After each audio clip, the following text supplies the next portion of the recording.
नमस्कार, आप सभी का स्वागत मौसम खबर में। मैं हूं मुकुल शर्मा। मौसम खबर में आपको बताएंगे देश के कौन से ऐसे हिस्से जहां छा सकता है कोहरा और क्या कहीं पे संभावना बनी है शीतलहर की। साथ ही मौसम से जुड़ी हर एक जानकारी आपको देंगे। लेकिन आइए सबसे पहले नजर डालते हैं मौसम की बड़ी खबरों पर। क्या जो खास कुछ रह सकता है मौसम में, कहां ये आपको बता देते हैं।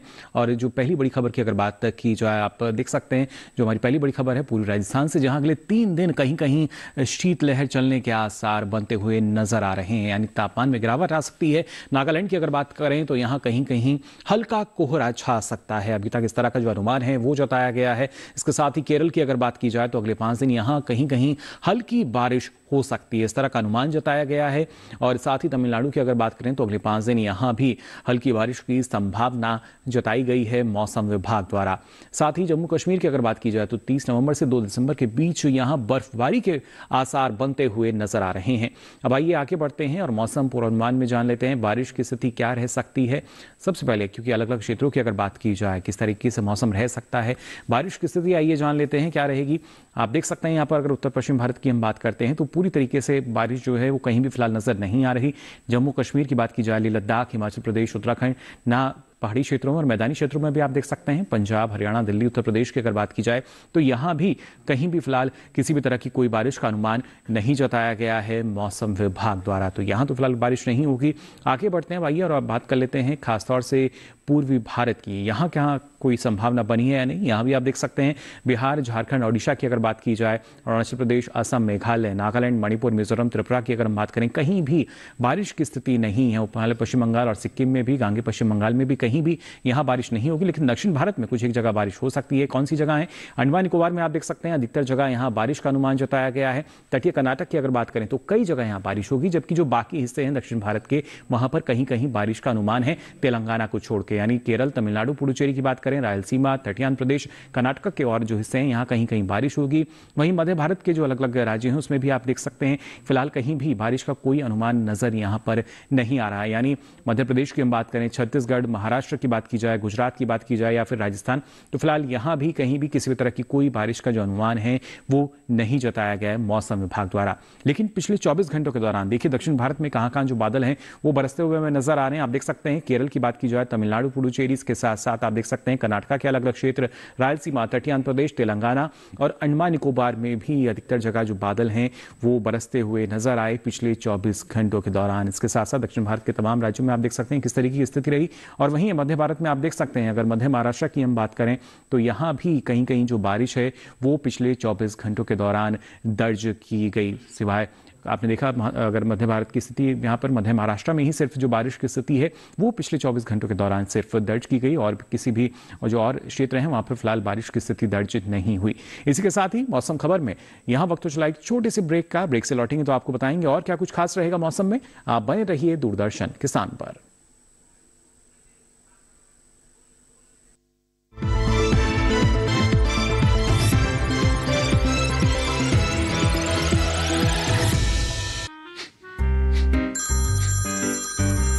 आपका केवाईसी अपडेट करना है, नहीं तो अकाउंट और एटीएम कार्ड ब्लॉक हो जाएगा। सावधान सावधान। 2.5 करोड़ का इनाम मुझे। देखिए अनजाने कॉल्स, फर्जी ईमेल्स, लिंक्स और जाली ऐप से अपना पिन, ओटीपी, पासवर्ड कभी भी किसी के साथ शेयर न करें। आप रहेंगे सावधान तो नहीं होगा नुकसान। आरबीआई कहता है जानकार बनिए, सतर्क रहिए।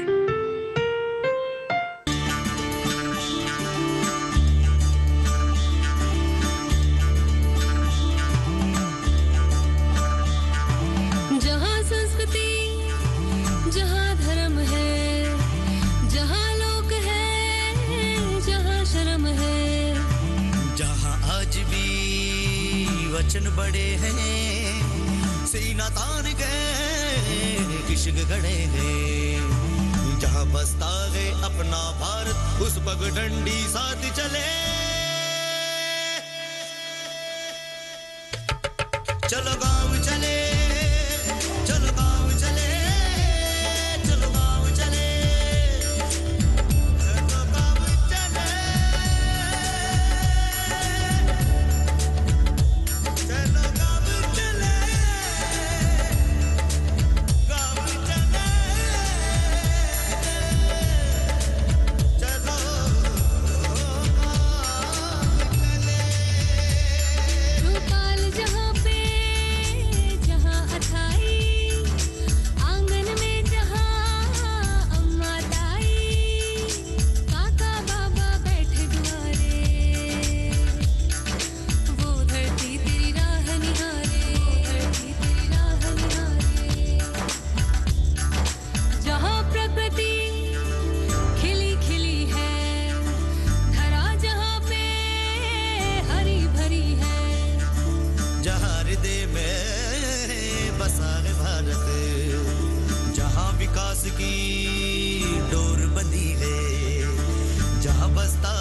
अपना भारत उस पगडंडी साध चले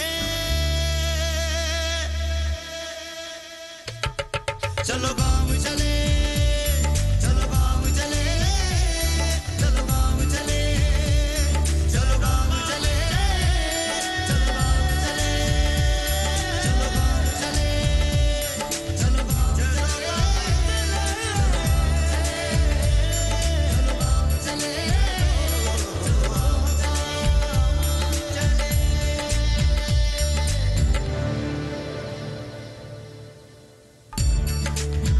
देखिए कार्यक्रम चलो गांव चले 27 नवंबर से हर रविवार रात 8:30 बजे सिर्फ दूरदर्शन किसान पर।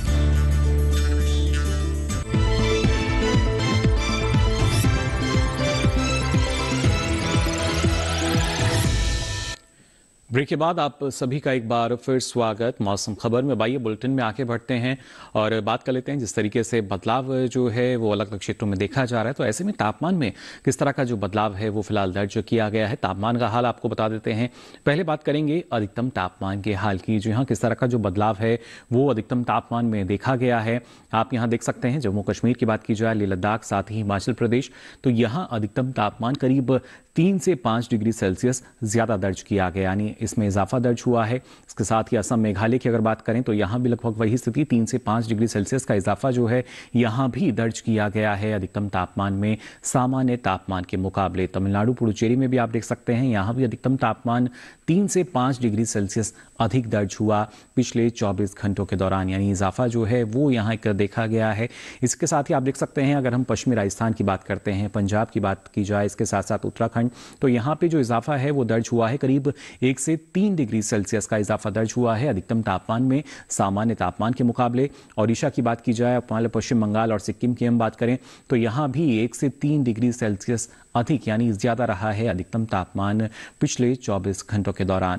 और खासतौर से आप देख सकते हैं सौराष्ट्र कच्छ की अगर बात की जाए, मध्य महाराष्ट्र की हम बात करें तो यहाँ भी अधिकतम तापमान जो है 1 से 3 डिग्री सेल्सियस अधिक दर्ज किया गया है सामान्य तापमान के मुकाबले। वहीं दक्षिण भारत में आप देख सकते हैं केरल की अगर बात की जाए, तेलंगाना या तटीय आंध्र प्रदेश की हम बात करें तो यहाँ भी 1 से 3 डिग्री सेल्सियस का इजाफा हमने देखा अधिकतम तापमान में सामान्य तापमान के मुकाबले।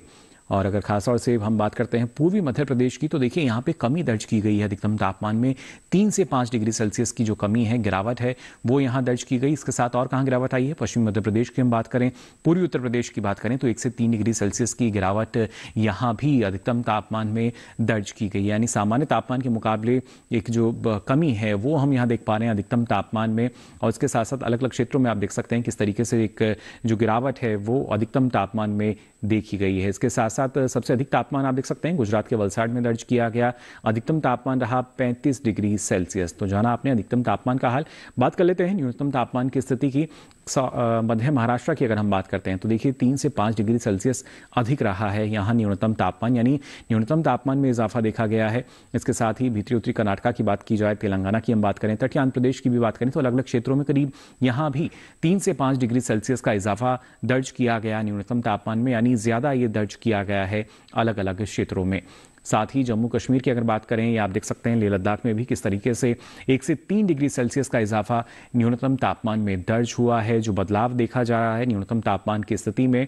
जबकि अगर बात की जाए खासतौर से पश्चिम बंगाल और सिक्किम की, तो यहाँ भी 1 से 3 डिग्री सेल्सियस अधिक दर्ज किया गया न्यूनतम तापमान पिछले 24 घंटों के दौरान। और बात अगर कर लेते हैं खासतौर से सौराष्ट्र कच्छ में भी आप देख सकते हैं, कोंकण गोवा की भी अगर बात की जाए तो यहाँ भी 1 से 3 डिग्री सेल्सियस का जो इजाफा है वो अलग अलग क्षेत्रों में देखा गया है न्यूनतम तापमान की स्थिति में सामान्य तापमान के मुकाबले। और दक्षिण भारत में आप देख सकते हैं केरल, तमिलनाडु की बात की जाए, कर्नाटक के अलग अलग क्षेत्रों की हम बात करें, रायलसीमा की बात करें तो यहाँ न्यूनतम तापमान में कमी दर्ज की गई है। 1 से 3 डिग्री सेल्सियस की जो कमी है, एक गिरावट जो है वो यहाँ न्यूनतम तापमान में दर्ज हुई पिछले 24 घंटों के दौरान। वहीं अगर हरियाणा और इसके साथ साथ चंडीगढ़ की बात की जाए, पूर्वी मध्य प्रदेश की हम बात करें तो यहाँ पे गिरावट जो आई है करीब 3 से 5 डिग्री सेल्सियस की गिरावट दर्ज की गई है न्यूनतम तापमान में, यानी कमी जो है वो दर्ज हुई है। वहीं आप देख सकते हैं गांगे पश्चिम बंगाल में भी करीब 3 से 5 डिग्री सेल्सियस की कमी, एक गिरावट जो है वो न्यूनतम तापमान में दर्ज हुई सामान्य तापमान के मुकाबले। बात अगर करें खासतौर से यहाँ पे आप देख सकते हैं ना सिर्फ हिमाचल प्रदेश की बात की जाए या पश्चिमी उत्तर प्रदेश की हम बात करें, राजस्थान क्षेत्र की बात की जाए और साथ ही इससे जुड़ा हुआ गुजरात और इसके साथ ही विदर्भ में भी आप देख सकते हैं यहाँ पे करीब 1 से 3 डिग्री सेल्सियस की जो कमी है, जो एक गिरावट है, वो न्यूनतम तापमान में दर्ज की गई है पिछले 24 घंटों के दौरान। और साथ ही बिहार की हम बात करें, ओडिशा की बात की जाए या फिर असम मेघालय में भी आप देख सकते हैं तो यहाँ भी एक गिरावट जो है करीब 1 से 3 डिग्री सेल्सियस की जो गिरावट है वो न्यूनतम तापमान में दर्ज की गई। लेकिन सबसे कम तापमान देखिए कहाँ रहा, पश्चिमी राजस्थान के चूरू में दर्ज किया गया और न्यूनतम तापमान रहा 5 डिग्री सेल्सियस। तो जाना आपने किस तरीके से एक बदलाव जो है वो देखने को मिल रहा है, ना सिर्फ अधिकतम बल्कि न्यूनतम तापमान में भी। लेकिन देश के प्रमुख शहरों की अगर हम बात करते हैं तो वहां पर अधिकतम और न्यूनतम तापमान की स्थिति क्या दर्ज की गई, आइए इस पर डालते हैं नजर।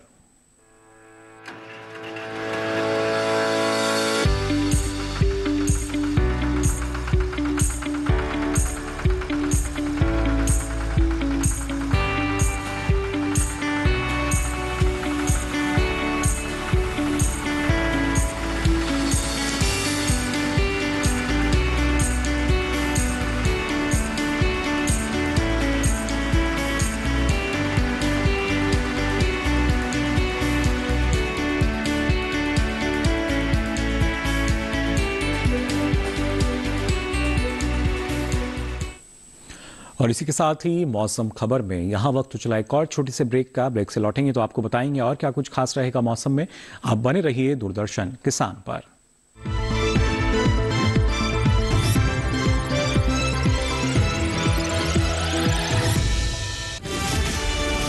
ये भूमि सर्वधर्म समभाव की भूमि है।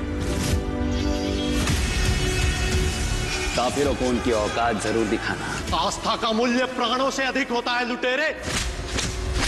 फिर मरने के लिए तैयार हो जाओ। रूल सिर्फ हमारे रिलीजन का है, उस इंडिया का नामो निशान को मिटा देंगे। अब कोई भी मंदिर, किला या मस्जिद का निर्माण नहीं हो सकता।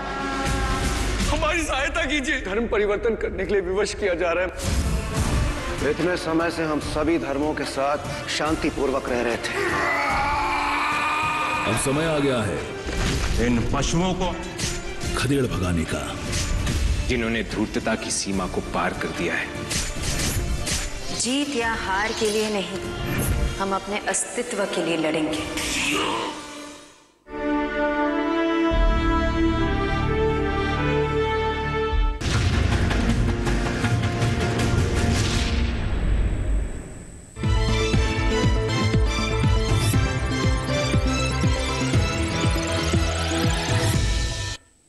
ब्रेक के बाद आप सभी का एक बार फिर स्वागत मौसम खबर में। अब आइए बुलेटिन में आके बढ़ते हैं और यहाँ बात कर लेते हैं देश के प्रमुख शहरों में वायु गुणवत्ता की स्थिति क्या दर्ज की गई है गुणवत्ता सूचकांक के आधार पर। जी हाँ, प्रमुख शहरों में वायु गुणवत्ता कैसी रही है ये जान लेते हैं। सबसे पहले बात करेंगे यहाँ पर राजधानी दिल्ली की 318 दर्ज किया गया गुणवत्ता सूचकांक, यानी खराब स्थिति जो है वो यहाँ बनती हुई नजर आई वायु गुणवत्ता की।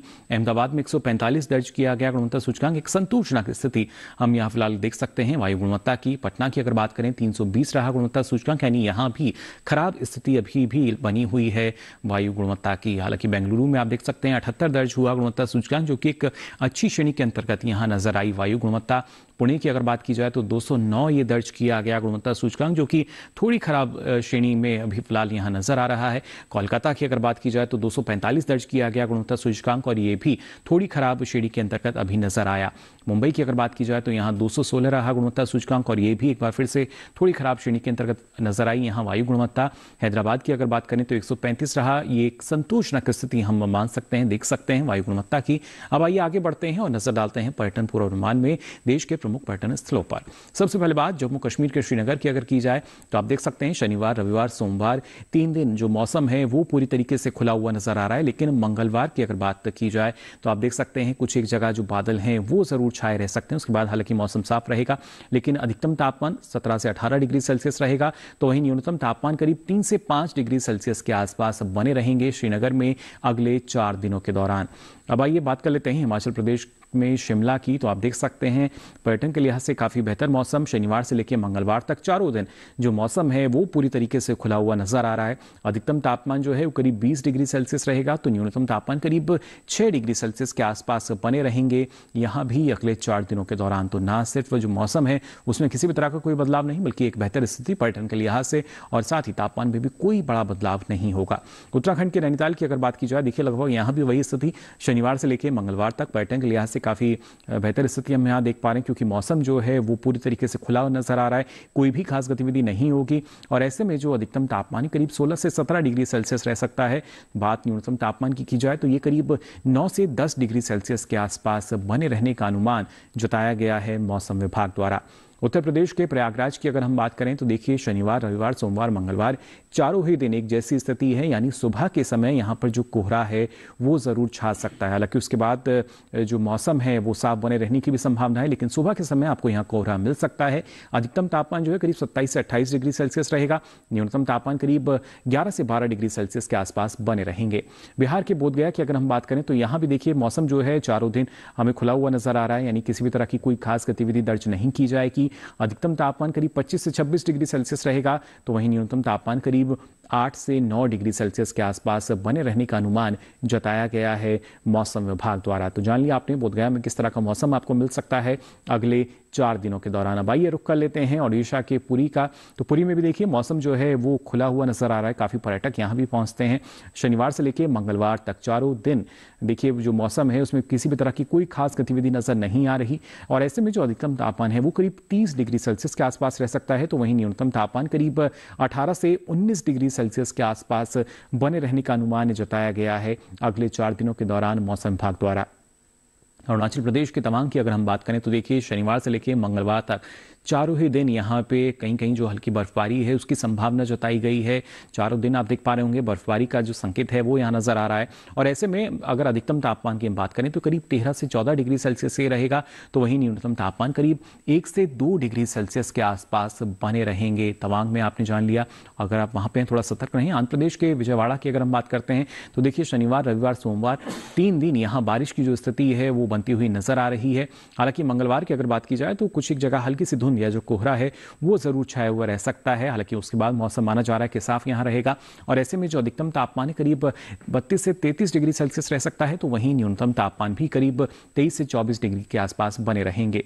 गुजरात के अहमदाबाद की अगर बात की जाए, देखिए मौसम पूरी तरीके से खुला हुआ नजर आ रहा है। शनिवार से लेकर मंगलवार तक आप देख सकते हैं पर्यटन के लिहाज से यहां भी जो स्थिति काफी बेहतर है, और ऐसे में जो अधिकतम तापमान करीब 32 से 33 डिग्री सेल्सियस रह सकता है, तो वहीं न्यूनतम तापमान करीब 15 से 16 डिग्री सेल्सियस के आसपास बने रहने का अनुमान जताया गया है मौसम विभाग द्वारा। तो जाना आपने अहमदाबाद में मौसम का हाल। राजस्थान के जोधपुर की अगर हम बात करें, यहां भी बड़ी संख्या में जो पर्यटक हैं वो पहुंचते हैं, तो देखिए शनिवार से लेकर मंगलवार तक यहां भी जाने के लिए जो परिस्थितियां हैं वो पूरी तरीके से हमें अनुकूल नजर आ रही हैं। और ऐसे में जो अधिकतम तापमान है करीब 27 से 29 डिग्री सेल्सियस रहेगा, तो वहीं न्यूनतम तापमान करीब 8 से 10 डिग्री सेल्सियस के आसपास बने रहने का अनुमान जताया गया है मौसम विभाग द्वारा। तो पूरी तरीके से जो स्थिति है वो आपने यहाँ पर जान ली है, लेकिन इसी मौसम का असर हम देखते हैं हमारे कृषि क्षेत्र पर।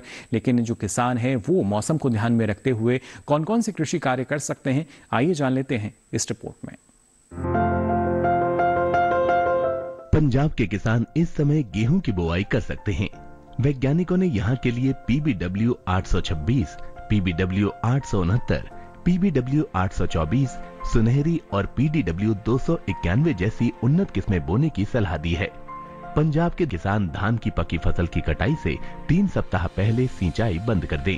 साथ ही यहाँ के किसान CRM मशीन का उपयोग करके धान की पराली का प्रबंधन भी कर लें।